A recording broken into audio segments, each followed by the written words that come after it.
तो hello everyone, नमस्ते। मैं हूं केशव कुमार जोशी और आप सबका स्वागत करता हूं अपने इस यूट्यूब चैनल पे।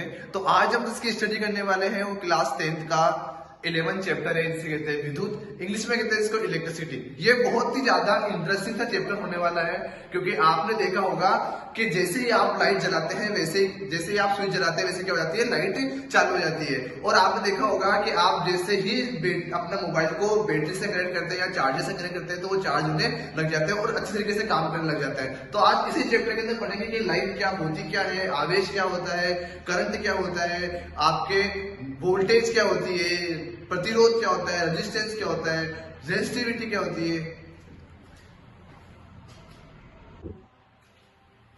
तो चलिए शुरू करते हैं आज का चैप्टर।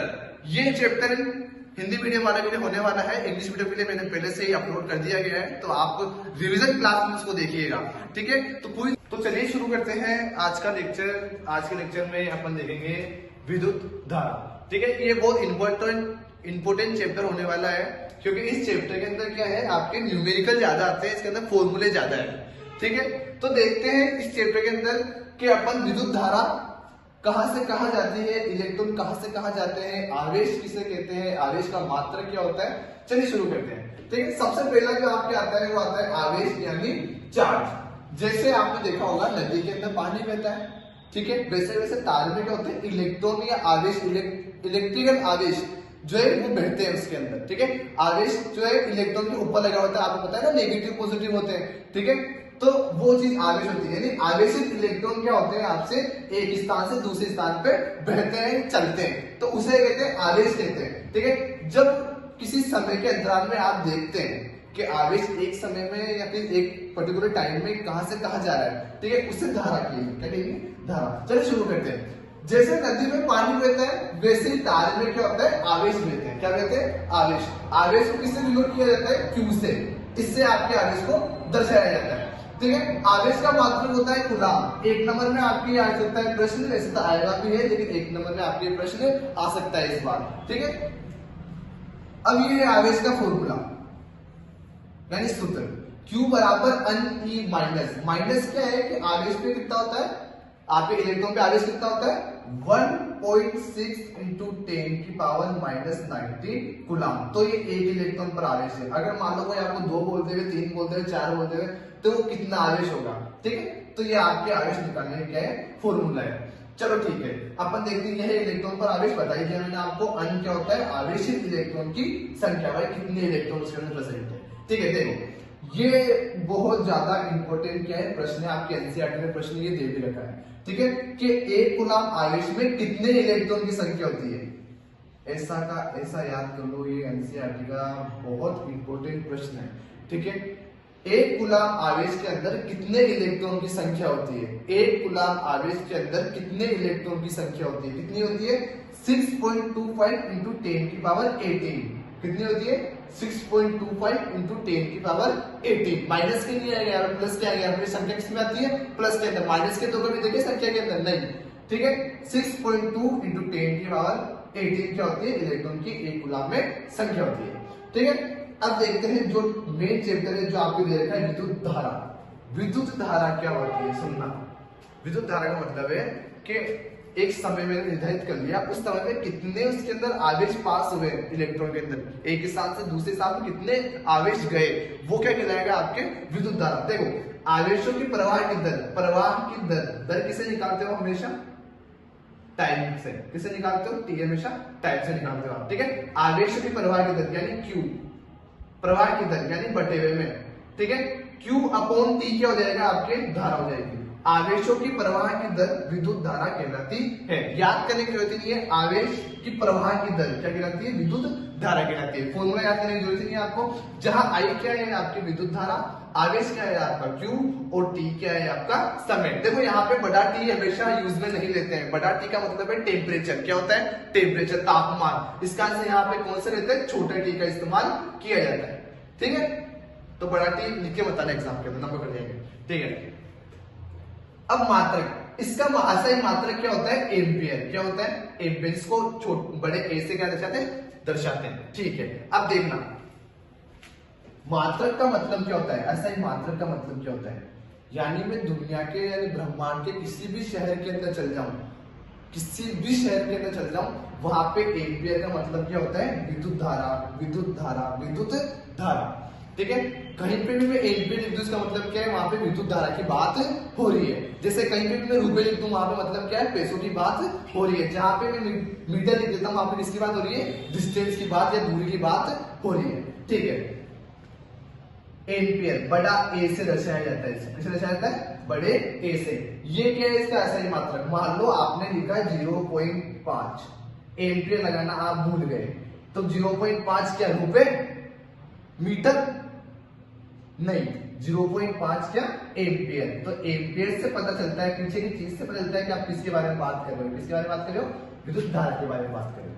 ठीक है, आप ये लगाना भूल जाओगे, एग्जाम में नंबर देना भूल जाएगा।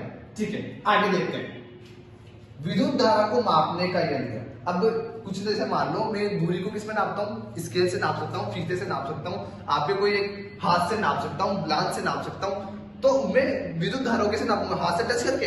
नहीं, अपन नापेंगे किससे? एमीटर या एमीटर से। दोनों कहीं भी कुछ भी लिखा हुआ सकता है, एनसीईआरटी में देखा, आरबीएससी किताब में अलग दे रखा होता है। ठीक है, तो एम्पियर से या एमीटर से आप इसको माप सकते हैं। इसका चिन्ह इंपॉर्टेंट है, गोला बना के ए, इसके अंदर एक गोले के अंदर आप लिख दोगे ए, लिख दोगे और प्लस और माइनस, यानी इसको प्लस की तरफ जोड़ते हैं, इसको माइनस की तरफ जोड़ते हैं। ठीक है, और इससे हमेशा क्या जोड़ते हैं? श्रेणीकरण में। अब श्रेणीकरण का मतलब आधे लोगों को पता नहीं होगा, मैं बता देता हूँ आपको श्रेणीकरण का मतलब। ठीक है, श्रेणीकरण का ये मतलब होता है, यानी जो आप सर्किट है, ये सर्किट जा रहा है मान लो, तो आपको क्या करना है? तार के जस्ट साथ साथ में लगाना है इसको, जो तार है उसके साथ साथ में आपको लगाना है, ना कि तार के साथ अलग से तार जोड़कर। ऐसा बिल्कुल नहीं करना है आपको। ठीक है, यानी तार के साथ साथ में आपको उसको लगाना है। इसे कहते हैं श्रेणीकरण। आगे देखते हैं विभवांतर। इसे वोल्टेज या फिर आपके पोटेंशियल डिफरेंस भी कहा जाता है। बहुत इंपॉर्टेंट है, इसे वोल्टेज या पोटेंशियल डिफरेंस भी कहा जाता है। पोटेंशियल डिफरेंस भी कहा जाता है, ध्यान से सुनना है मेरी बात। ठीक है, आपने क्या किया, मैं याद रखता हूं। ठीक है, ये ब्लू पेन से आपने क्या किया कि ये ए पॉइंट है, ए पॉइंट पे कोई क्यू आवेश रखा हुआ है। ठीक है, कोई बिंदु क्यू आवेश रखा हुआ है। ठीक है, उसको आप बी पॉइंट पे लेके आते हो।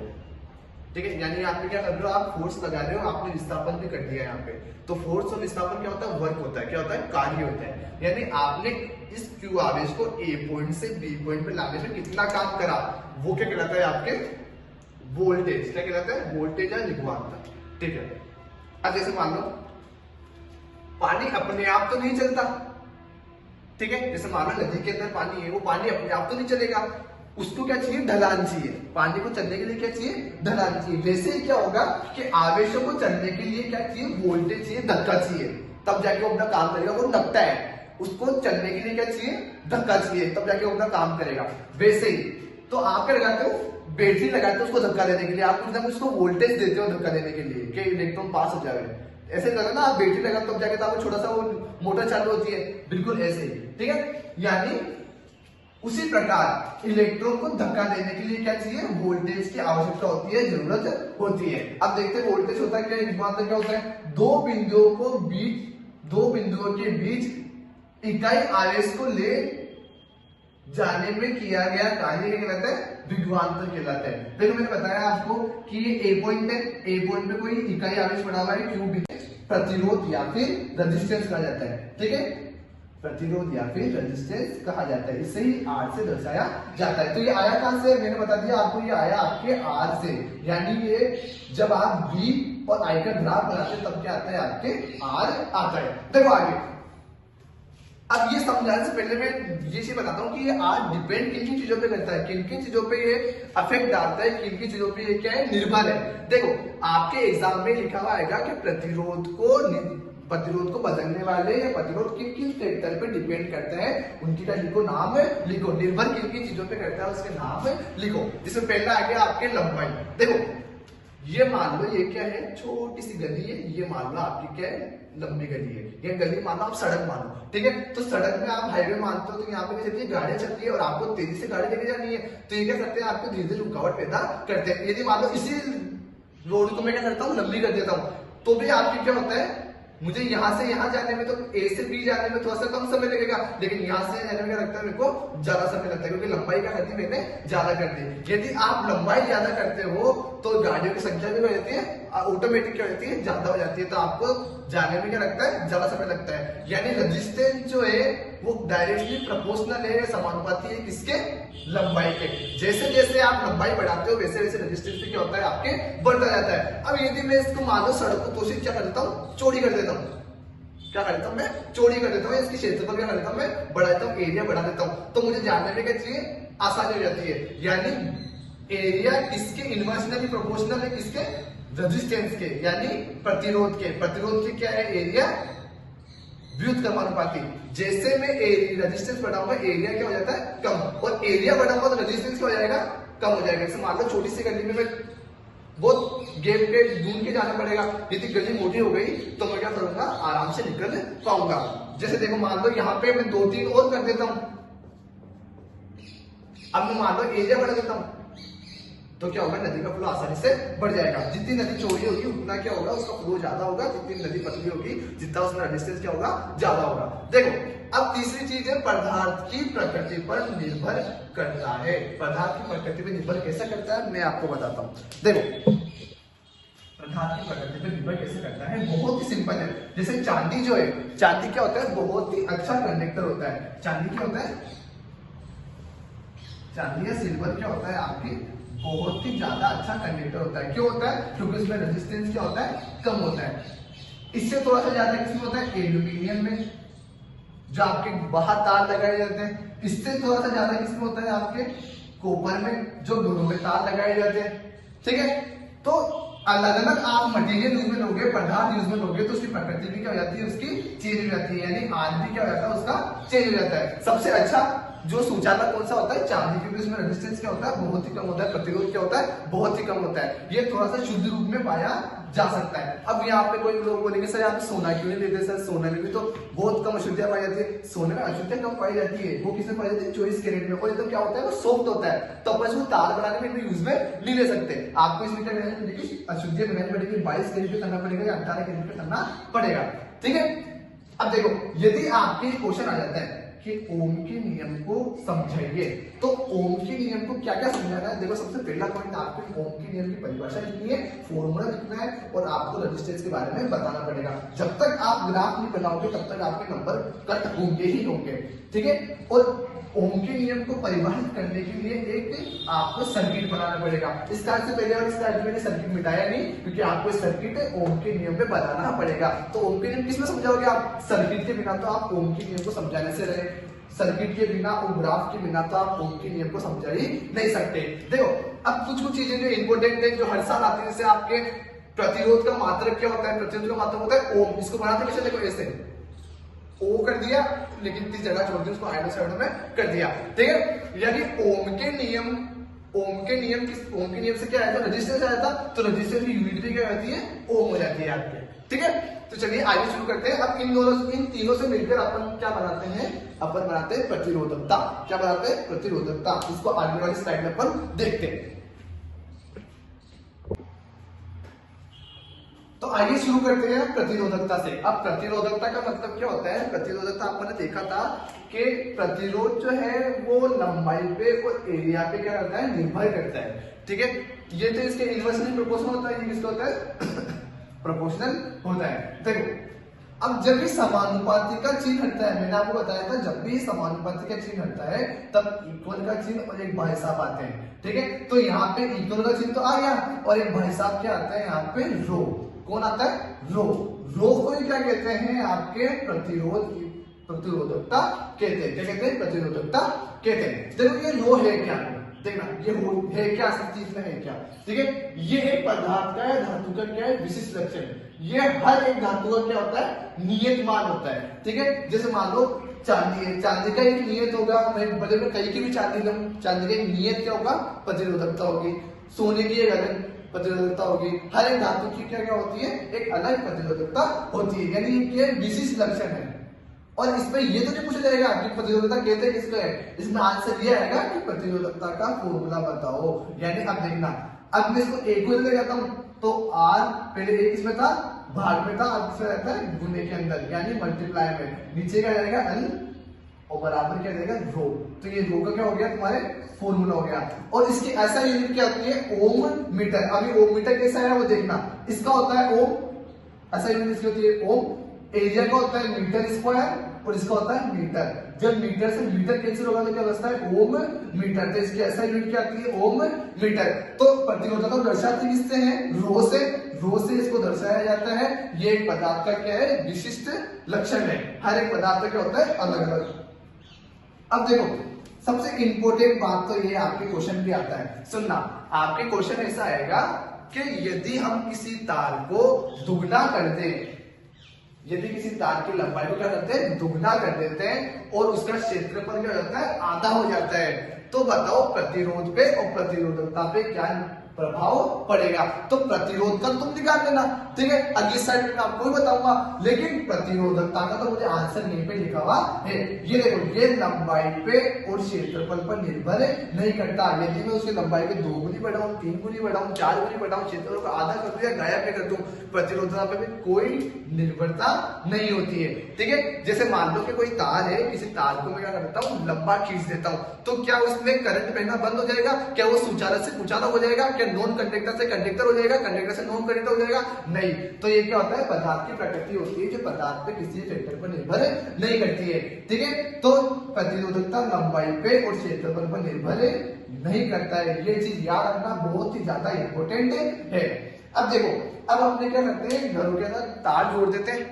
ठीक है, कई कई जगह आपने देखा होगा 3 तार जुड़े रहते हैं, 4 तार जुड़े रहते हैं, कहीं पे एक तार एक दूसरे से तार जुड़ा हुआ रहता है। ठीक है, दीवारों में लाइटें लगाई होगी तो आपने सारी लाइटें एक एक लगा दी होगी। ठीक है, तो देखो अब अपन क्या करेंगे तार को जोड़ेंगे, प्रतिरोधक के संयोजन करेंगे। देखो अब हम बात करते हैं कि हमारे घर में वायरिंग कैसे होती है। ये बहुत ही ज्यादा इंटरेस्टिंग क्या है तुम्हारे टॉपिक है। देखो इसमें से क्वेश्चन तो जरूर पूछा जाएगा, इसमें फॉर्मूले में से क्या आता है इसका क्वेश्चन आता है, न्यूमेरिकल जरूर आता है इसमें से। तो अपन पढ़ते हैं। ये देखो ये एक तार है, ये दूसरा तार है, तीसरा तार है। तार के अंदर प्रतिरोध होगा तो मैंने तार के अंदर प्रतिरोध भी बता दिया। मेरे तीनों तारों में क्या जोड़ा है एकदम समान जोड़ा है। एक तार लिया उसके पीछे दूसरा तार जोड़ दिया, उससे पीछे तीसरा तार जोड़ दिया। ठीक है, और उन सबको क्या होता है मैट्रिक्स से सर्किट से जोड़ देता हूँ। तो ध्यान देने योग्य बात यहाँ पे ये है कि जब भी मैं तार को एक तार से दूसरा तार, दूसरा तीसरा, तीसरे चौथे श्रेणी क्रम में जोड़ता हूँ, सब एकदम सीधी लाइन में जोड़ता हूँ, तो उसमें क्या होता है आपकी धारा तो क्या होती है समान रहती है, लेकिन वोल्टेज क्या हो जाता है आपके चेंज हो जाता है। क्या हो जाता है वोल्टेज तो आपके चेंज हो जाता है और धारा क्या रहती है एकदम समान रहती है। तार पहले एक इसमें था भाग में था, अब दूसरा रहता है गुने के अंदर यानी मल्टीप्लाई में। नीचे क्या जाएगा एल और बराबर क्या जाएगा रो। तो ये रो का क्या हो गया तुम्हारे फॉर्मूला हो गया। और इसकी ऐसा यूनिट क्या होती है ओम मीटर। अभी ओम मीटर कैसा है वो देखना। इसका होता है ओम, ऐसा यूनिट इसकी होती है ओम। एरिया का होता है मीटर स्क्वायर और इसका होता है मीटर। जब मीटर से मीटर कैंसिल होगा तो क्या बचता है ओम मीटर। तो इसकी ऐसा यूनिट क्या आती है ओम मीटर। तो प्रतिरोधक को दर्शाते किससे हैं रो से। रो से इसको दर्शाया जाता है। ये एक पदार्थ का क्या है विशिष्ट लक्षण है। हर एक पदार्थ का क्या होता है अलग अलग। अब देखो सबसे इंपॉर्टेंट बात तो ये आपके क्वेश्चन भी आता है। सुनना, आपके क्वेश्चन ऐसा आएगा कि यदि हम किसी तार को दुगना कर दें, यदि किसी तार की लंबाई को क्या करते हैं दुगना कर देते हैं और उसका क्षेत्रफल क्या हो जाता है आधा हो जाता है, तो बताओ प्रतिरोध पे और प्रतिरोधकता पे क्या प्रभाव पड़ेगा। तो प्रतिरोध का तुम निकाल लेना, ठीक है, अगली स्लाइड में मैं आपको ही बताऊंगा। लेकिन प्रतिरोधकता का तो मुझे आंसर यहीं पे लिखा हुआ है। ये देखो ये लंबाई पे और क्षेत्रफल पर निर्भर नहीं करता। यदि मैं उसकी लंबाई पे 2 गुनी बढ़ाऊं, 3 गुनी बढ़ाऊं, 4 गुनी बढ़ाऊं, क्षेत्रफल को आधा कर दूं या गायब कर दूं, प्रतिरोधकता पे भी कोई निर्भरता नहीं होती है। ठीक है, जैसे मान लो कि कोई तार है, किसी तार को मैं क्या करता हूँ लंबा खींच देता हूँ, तो क्या उसमें करंट बहना बंद हो जाएगा? क्या वो सुचालक से कुचालक हो जाएगा? क्या नॉन कंडक्टर से कंडक्टर हो जाएगा? कंडक्टर से नॉन कंडक्टर हो जाएगा? नहीं। तो ये क्या होता है पदार्थ की प्रकृति होती है जो पदार्थ पे किसी फैक्टर पर निर्भर नहीं करती है। ठीक है, तो प्रतिरोधकता लंबाई पे और क्षेत्रफल पर निर्भर नहीं करता है। ये चीज याद रखना बहुत ही ज्यादा इंपॉर्टेंट है। अब देखो, अब हमने क्या करते हैं घरों के अंदर तार जोड़ देते हैं। ठीक है, कई कई जगह आपने देखा होगा 3 तार जुड़े रहते हैं, 4 तार जुड़े रहते हैं, कहीं पे एक तार एक दूसरे से तार जुड़ा हुआ रहता है। ठीक है, दीवारों में लाइटें लगाई होगी तो आपने सारी लाइटें एक एक लगा दी होगी। ठीक है, तो देखो अब अपन क्या करेंगे तार को जोड़ेंगे, प्रतिरोधक के संयोजन करेंगे। देखो अब हम बात करते हैं कि हमारे घर में वायरिंग कैसे होती है। ये बहुत ही ज्यादा इंटरेस्टिंग सा क्या है तुम्हारे टॉपिक है। देखो इसमें से क्वेश्चन तो जरूर पूछा जाएगा, इसमें फॉर्मूले में से क्या आता है, इसका क्वेश्चन आता है, न्यूमेरिकल जरूर आते हैं इसमें से। तो अपन पढ़ते हैं। ये देखो ये एक तार है, ये दूसरा तार है, तीसरा तार है। तार के अंदर प्रतिरोध होगा तो मैंने तार के अंदर प्रतिरोध भी बता दिया। मैंने तीनों तारों को क्या जोड़ा है, एकदम समान जोड़ा है। एक तार लिया, उससे पीछे दूसरा तार जोड़ दिया, उससे पीछे तीसरा तार जोड़ दिया, ठीक है। और उन सबको क्या होता है, बैटरी से सर्किट से जोड़ देता हूं। तो ध्यान देने योग्य बात यहाँ पे ये है कि जब भी मैं तार को एक तार से दूसरा तार, दूसरा तीसरा, तीसरे चौथे श्रेणी क्रम में जोड़ता हूँ, सब एकदम सीधी लाइन में जोड़ता हूँ, तो उसमें क्या होता है, आपकी धारा तो क्या होती है, समान रहती है, लेकिन वोल्टेज क्या हो जाता है, आपके चेंज हो जाता है। क्या हो जाता है, वोल्टेज तो आपके चेंज हो जाता है और धारा क्या रहती है, एकदम समान रहती है। ऐसी की ऐसी लाइन आपको याद करना जरूरी है कि इसमें क्या होता है, धारा तो समान रहती है श्रेणी क्रम में और वोल्टेज क्या रहता है, आपके असमान रहता है, ठीक है। अब धारा समान लेके देखना, यदि मान लो ये 3 है, ये 2 है, ये 1 है, तो आंसर कितना है आपकी 6। तो इसमें प्रतिरोध का मान क्या आता है, ज्यादा आता है, किसकी तुलना में, समांतर की तुलना में। जब अपन करेंगे ना तो आपको बताऊंगा मैं कि इसमें मान क्यों कम आता है, इसमें मान क्या आता है, ज्यादा आता है, ठीक है। तो इसमें आपके जो आएगी इलेक्ट्रिसिटी बहुत ही, मतलब कहते हैं ना, इलेक्ट्रिसिटी बहुत ही कम निकलेगी, तो आपकी बिजली का भी ज्यादा आएगा, वेस्ट हो जाएगी आपकी आधी तो बिजली, बिना फालतू के आपके क्या आएगा, पैसा आएगा, ठीक है। अब देखो इसका फॉर्मूला बहुत ज्यादा इंपॉर्टेंट है, हद से ज्यादा इंपॉर्टेंट है। और यहाँ पे डॉट डॉट इसलिए, मान लो कि आपके रेजिस्टेंस 3 की जगह 4 देती है तो फॉर्मूला क्या होता है, गलत हो जाता है। तो मैंने आपको डॉट डॉट करेगा, ऐसे प्लस में क्या होता है, चलता जाएगा, ठीक है।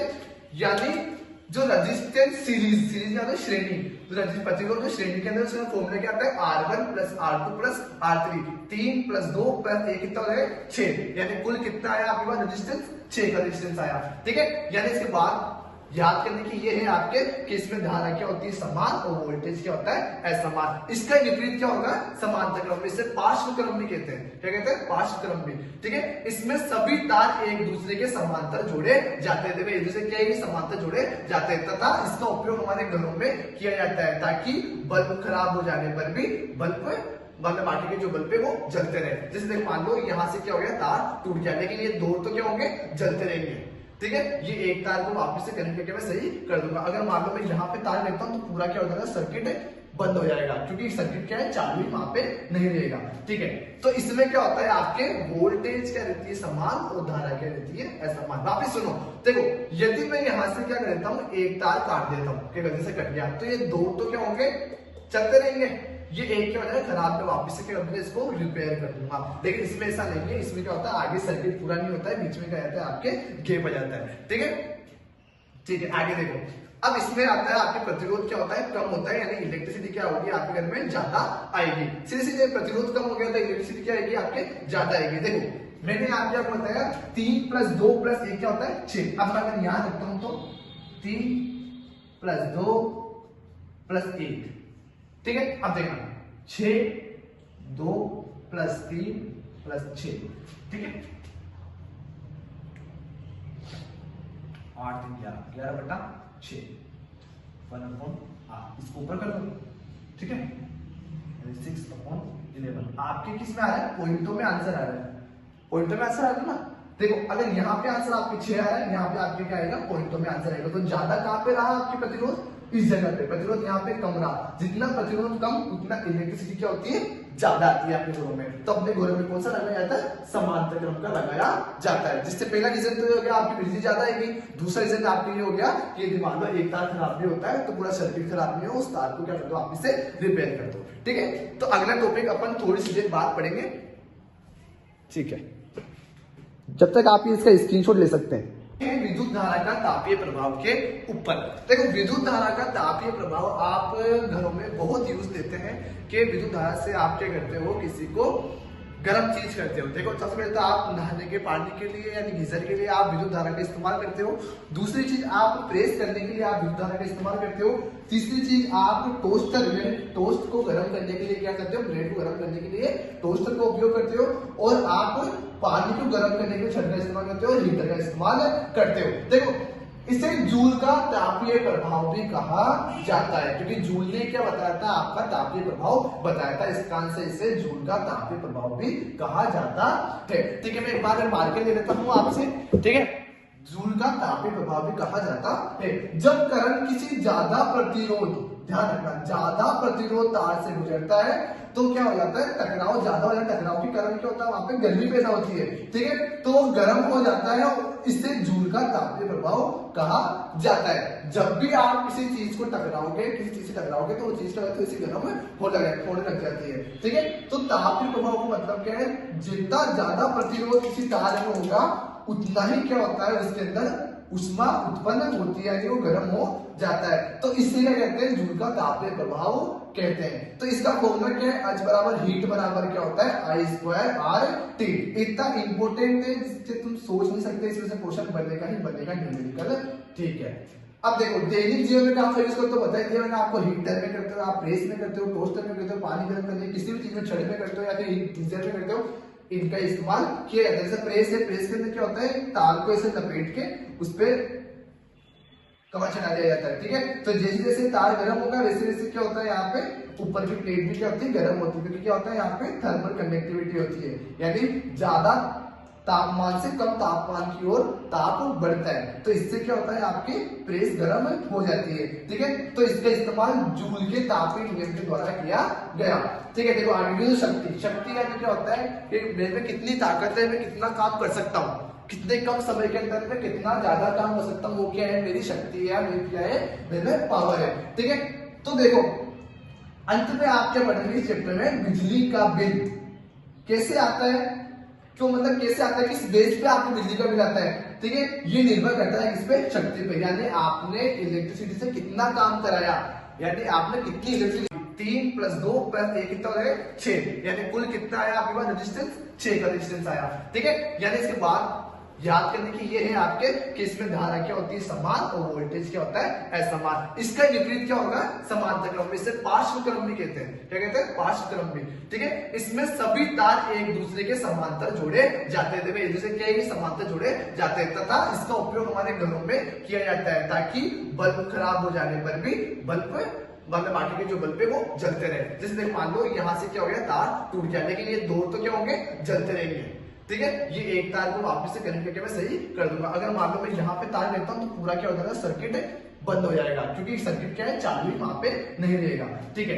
तो इसमें क्या होता है, आपके वोल्टेज क्या रहती है, समान, और धारा क्या रहती है, असमान। वापस सुनो, देखो यदि मैं यहाँ से क्या कर देता हूँ, एक तार काट देता हूँ, क्या गलती से कट गया, तो ये दो तो क्या होंगे, चलते रहेंगे, ये एक क्या होता है, खराब पे वापस से क्या होता है, इसको रिपेयर कर दूंगा। लेकिन इसमें ऐसा नहीं है, इसमें क्या होता है, आगे सर्किट पूरा नहीं होता है, बीच में क्या रहता है, आपके गैप आ जाता है, ठीक है, ठीक है। आगे देखो, अब इसमें आता है आपके प्रतिरोध क्या होता है, कम होता है, यानी इलेक्ट्रिसिटी क्या होगी आपके घर में, ज्यादा आएगी। सीधे सीधे प्रतिरोध कम हो गया तो इलेक्ट्रिसिटी क्या आएगी, आपके ज्यादा आएगी। देखो मैंने आपको बताया 3 + 2 + 1 क्या होता है, 6। अब मैं अगर यहां रखता हूं तो 3 + 2 + 1, ठीक है। अब देखना 6 2 + 3 + 6, ठीक है, 8 3 11 बटा 6, 1/8, इसको ऊपर कर दो, ठीक है, 6/11। आपके किस में आ रहा है, पॉइंटों में आंसर आ रहा है, पॉइंटों में आंसर आ रहा है ना। देखो अगर यहाँ पे आंसर आपके 6 आ रहा है, यहाँ पे आपके क्या आएगा, पॉइंटों में आंसर आएगा। तो ज्यादा कहां पे रहा आपके प्रतिरोध, इस जगह पे प्रतिरोध यहाँ पे कम रहा। जितना प्रतिरोध कम उतना इलेक्ट्रिसिटी क्या होती है, ज्यादा आती है अपने घरों में। तो अपने घरों में कौन सा लगाया जाता है, समांतर क्रम का लगाया जाता है। जिससे पहला रीजन तो हो गया आपकी बिजली ज्यादा आएगी, दूसरा रीजन आपके लिए हो गया कि यदि मान लो एक तार खराब भी होता है तो पूरा सर्किट खराब नहीं हो, उस तार को क्या कर दो, आप इसे रिपेयर कर दो, ठीक है। तो अगला टॉपिक अपन थोड़ी सी देर बाद पढ़ेंगे, ठीक है। जब तक आप इसका स्क्रीनशॉट ले सकते हैं। विद्युत धारा का तापीय प्रभाव के ऊपर देखो, विद्युत धारा का तापीय प्रभाव आप घरों में बहुत यूज लेते हैं कि विद्युत धारा से आप क्या करते हो, किसी को गर्म चीज करते हो। देखो सबसे पहले तो आप नहाने के पानी के लिए यानी गीजर के लिए आप विद्युत धारा का इस्तेमाल करते हो। दूसरी चीज आप प्रेस करने के लिए आप विद्युत धारा का इस्तेमाल करते हो। तीसरी चीज आप टोस्टर टोस्ट को गर्म करने के लिए क्या करते हो, ब्रेड को गर्म करने के लिए टोस्टर का उपयोग करते हो। और आप पानी को गर्म करने के लिए छड़ का इस्तेमाल करते हो और हीटर का इस्तेमाल करते हो। देखो इसे जूल का तापीय प्रभाव भी कहा जाता है, क्योंकि जूल ने क्या बताया था, आपका तापीय प्रभाव बताया था। इसका आंसर इसे जूल का तापीय प्रभाव भी कहा जाता है। ठीक है, मैं एक बार मार के ले लेता हूं आपसे, ठीक है। जूल का तापीय प्रभाव भी कहा जाता है। जब करंट किसी ज्यादा प्रतिरोध, ध्यान रखना, ज्यादा प्रतिरोध तार से गुजरता है तो क्या हो जाता है, टकराव ज्यादा हो जाता है। टकराव के कारण क्या होता है, वहां पे गर्मी पैदा होती है, ठीक है, तो वो गर्म हो जाता है, इससे जूल का तापीय प्रभाव कहा जाता है। जब भी आप किसी चीज को टकराओगे, किसी चीज से टकराओगे तो वो चीज क्या होती है, गर्म होने लग जाती है, ठीक है। तो तापीय प्रभाव का मतलब क्या है, जितना ज्यादा प्रतिरोध किसी तार में होगा उतना ही क्या होता है, उसके अंदर उष्मा उत्पन्न होती है, यानी वो गर्म हो जाता है। तो इससे क्या कहते हैं, जूल का तापीय प्रभाव कहते हैं। तो इसका फॉर्मूला क्या है, H बराबर हीट बराबर क्या होता है, I स्क्वायर आर टी। इतना इंपॉर्टेंट है जिससे तुम सोच नहीं सकते, इसमें से क्वेश्चन बनेगा ही बनेगा न्यूमेरिकल, ठीक है। अब देखो दैनिक जीवन में आप यूज करते हो, बता दिया मैंने आपको, हीटर में करते हो, आप प्रेस में करते हो, टोस्टर में करते हो, पानी गर्म करने किसी भी चीज में छड़े में करते हो या फिर गीजर में करते हो, इनका इस्तेमाल किया जाता है। जैसे प्रेस है, प्रेस के अंदर क्या होता है, तार को ऐसे लपेट के उस पर कवच हटा दिया जाता है, ठीक है। तो जैसे जैसे तार गर्म होगा वैसे वैसे क्या होता है, यहाँ पे ऊपर की प्लेट भी क्या होती है, गर्म होती है, क्योंकि क्या होता है, यहाँ पे थर्मल कंडक्टिविटी होती है, यानी ज्यादा तापमान से कम तापमान की ओर ताप बढ़ता है, तो इससे क्या होता है, आपकी प्रेस गर्म हो जाती है, ठीक है। तो इसका इस्तेमाल जूल के तापीय नियम के द्वारा किया गया, ठीक है। देखो आगे शक्ति, शक्ति यानी क्या होता है कि मेरे में कितनी ताकत है, मैं कितना काम कर सकता हूँ, कितने कम समय के अंदर में कितना ज्यादा काम कर सकता हूँ, वो क्या है, मेरी शक्ति है, मेरी क्या है, मेरे पावर है, ठीक है। तो देखो अंत में आप क्या पढ़ेंगे इस चैप्टर में, बिजली का बिल कैसे आता है, क्यों, मतलब कैसे आता है, किस बेस पे आपको बिजली का बिल आता है, ठीक है। ये निर्भर करता है किस पे, शक्ति पे, यानी आपने इलेक्ट्रिसिटी से कितना काम कराया, यानी आपने कितनी इलेक्ट्रिसिटी खर्च करी, कितना काम करा, बिजली से आपने कितना काम करा, तो उस पे क्या आता है, आपका बिजली का बिल आता है। तो ये किस पे डिपेंड करता है, आपकी शक्ति पे डिपेंड करता है। यानी अपन पढ़ेंगे अपने घरों में बिजली का बिल कैसे कम करें, यदि आप क्या करते हैं, इससे बिजली से कम काम कराते हैं, धारा से कम काम कराते हैं, तो आपको बिजली का बिल क्या आएगा, कम आएगा। देखो विद्युत धारा का नियत समय पर किया गया कार्य क्या कहलाता है, विद्युत शक्ति कहलाता है, ठीक है। विद्युत शक्ति देखो सामान्यतः क्या होता है, P बराबर, मतलब P बराबर क्या होता है, W अपॉन T होता है, ये क्या है, शक्ति का सूत्र है, ठीक है। शक्ति जो होगी उसका क्या है, फॉर्मूला है। इसका मात्रक क्या होता है, आपके वाट, विद्युत शक्ति का मात्रक क्या होता है, वाट। अब देखो W अपन ने किसी फॉर्मूले देखा था, W देखो आगे देखो अपन देखा था V बराबर W अपॉन क्या होता है, Q, तो ये Q उस तरफ चल जाएगा और अपन को किसकी वैल्यू मिल जाएगी, V की वैल्यू मिल जाएगी, यानी W की वैल्यू अपन को मिल जाएगी। देखो तो मैंने W की वैल्यू यहां रख दी, QV अपॉन T, तो Q और T ये मैंने कहा देखा था आपके इलेक्ट्रिसिटी के अंदर अपन में धारा पढ़ाई थी, तब मैंने बताया था आपको I बराबर क्या था, Q अपॉन T होता है। तो इसकी जगह मैं क्या रख सकता हूँ, I रख सकता हूँ। तो पहला फॉर्मूला मेरे पास क्या आया, P बराबर क्या होता है, I V होता है, यानी V I भी हो सकता है और I V भी हो सकता है, ठीक है। अब देखो अगर मैं V को बदल देता हूँ, V बराबर क्या होता है, IR होता है, यदि मैं इसको बदलता हूँ मेरे को दूसरा फॉर्मूला भी आ जाता है। तो आपको ये दो फॉर्मूले आपको एग्जाम में न्यूमेरिकल के अंदर आपको दिखेंगे, ठीक है। तो यदि आपको कोई शक्ति पूछने में, तो आपको फॉर्मूला इन दोनों में से कोई एक लिखना है। शक्ति यानी क्या होता है कि मैं वापस से सुन लेना, यदि मैं किसी व्यक्ति से जितना काम कराता हूँ कम समय के अंदर कितना काम करने की उसकी क्षमता है, वो कहलाती है शक्ति कहलाती है। वैसे क्या है, जितना आप खर्च करोगे इलेक्ट्रिसिटी उतने क्या आएगा, आपके घर में बिजली का बिल ज्यादा आएगा, और क्या होता है आपके शक्ति भी ज्यादा होती है। कितनी शक्ति आ रही है, कहते हैं कि पावर कम आ रही है क्योंकि लाइट डिम चल रही है, ठीक है। तो ऐसे ही क्या होता है, जितनी ज्यादा शक्ति से आपकी बिजली आएगी उतना आपकी क्या होगा, अच्छा सामान चलेगा, ठीक है। अब देखो हमारे घरों के अंदर बिजली वाट में नहीं किलोवाट में आती है। यहाँ पे वाट में क्या दे रखा है, ऐसा ही मात्र वाट दे रखा है, लेकिन अपने वाट में नहीं आती है, किसमें आती है, किलोवाट के अंदर आती है। यानी एक यूनिट के अंदर कितने जूल होते हैं, 3.6 इंटू 10 की पावर 6 जूल्स होते हैं। ये बहुत ज्यादा इंपॉर्टेंट है, आपके एक नंबर में एमसीक्यूज के अंदर पूछ लिया जाता है, या फिर मान लो आपके फिलितापे से रेगिस्तान के अंदर पूछ लिया जाता है। तो ये याद रखना कि 1 किलोवाट आवर के अंदर क्या होती है, आपके 3.6 इंटू 10 की पावर 6 क्या होती है, जूल होती है। तो अपन देखो इस चैप्टर के अंदर क्या पढ़ा, अपन सबसे पहले चैप्टर के अंदर पढ़ा कि आवेश किसे कहते हैं, आवेश का फॉर्मूला क्या है। उसके बाद अपन ने एक चीज पढ़ी कि विद्युत धारा किसे कहते हैं, विद्युत धारा का फॉर्मूला, और अपन ने क्या पढ़ा, उसकी ऐसा यूनिट पढ़ी, ठीक है। उसके बाद अपन ने वोल्टेज पढ़ा कि वोल्टेज क्या होता है, V बराबर W अपॉन क्या होता है, Q, और इसका ऐसा मात्रा क्या होता है, वोल्ट, ठीक है। वोल्ट होता है सेल्सियस मात्रक। अब इसे नापते किससे, वोल्ट मीटर से, उसको नापते हैं एमीटर से, ठीक है। उसके बाद अपन ने चीज पढ़ी थी प्रतिरोध या फिर ओम का नियम अपन ने पढ़ा था। ओम के नियम आपको पूरा लिख के आना, जब तक आप ग्राफ नहीं बनाएंगे, जब तक आप सर्किट नहीं बनाएंगे, तब तक आपके ओम का नियम सफिशिएंट नहीं होगा, ठीक है। फिर उसके बाद में ओम के नियम पढ़ने के बाद में अपन ने प्रतिरोध जाना। प्रतिरोध क्या होता है, प्रतिरोधकता जाने की वो एरिया पे और लेंथ पे डिपेंड नहीं करती है। फिर उसके बाद अपन ने जाना कि विद्युत शक्ति किसे कहते हैं, विद्युत शक्ति के तापमान मतलब वो प्रतिरोध किन किन चीजों पर निर्भर करता है, कि विद्युत तापीय प्रभाव, जूल का प्रभाव पढ़ा अपन ने। फिर अपन विद्युत शक्ति पढ़ी और लास्ट में क्या पढ़ा अपन ने कि एक यूनिट में कितने जूल होते हैं, 3.6 इंटू 10 की पावर 6 जूल होते हैं। तो आपको यदि ये वीडियो इंफॉर्मेटिव और बहुत बढ़िया लगी तो आप इसको लाइक शेयर सब्सक्राइब